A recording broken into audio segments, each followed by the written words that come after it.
শিলিগুড়ি কলেজের ছাত্র সংঘর্ষ মামলায় আত্মসমর্পণ তৃণমূল নেতাকে আদালতে পেশ চলল ডিম থেরাপি। শিলিগুড়ি কলেজে ভর্তি প্রক্রিয়াকে কেন্দ্র করে গত 25শে মে 2026-এ এবিভিপি এবং তৃণমূল ছাত্র পরিষদের পৃথক হেল্প ডেস্ককে ঘিরে উত্তেজনার জেরে হওয়া সংঘর্ষের মামলায় নতুন মোড়।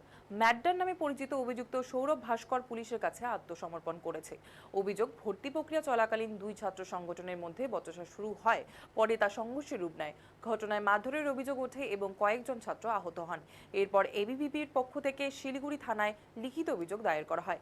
সেই অভিযোগের ভিত্তিতে তদন্ত শুরু করে পুলিশ। তদন্তের আগে বিশ্বজিৎ সরকার নামে এক অভিযুক্তকে গ্রেফতার করা হয়। অন্যদিকে সৌরভ ভাস্করকে খুঁজতে তল্লাশি চালাচ্ছিল পুলিশ। এরই মধ্যে সৌরভ ভাস্কর স্বেচ্ছায় পুলিশের কাছে আত্মসমর্পণ করেন। পরে তাকে এই মামলায় গ্রেফতার দেখিয়ে বৃহস্পতিবার শিলিগুড়ি আদালতে পেশ করা হয়েছে। এদিন তাকে আদালতে পেশ করার সময় ডিম ছড়ে উত্তেজিত জনতা। ঘটনা তদন্ত এখনো চলছে।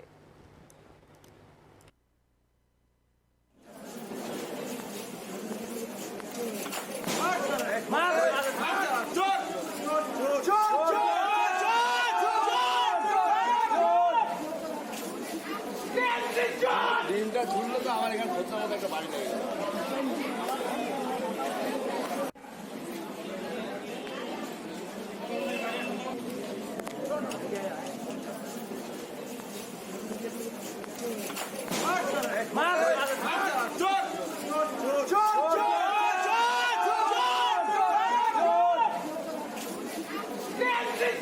ডিমটা ঝুললো তো আমার এখানে খোঁজার মতো একটা বাড়ি লেগে গেল।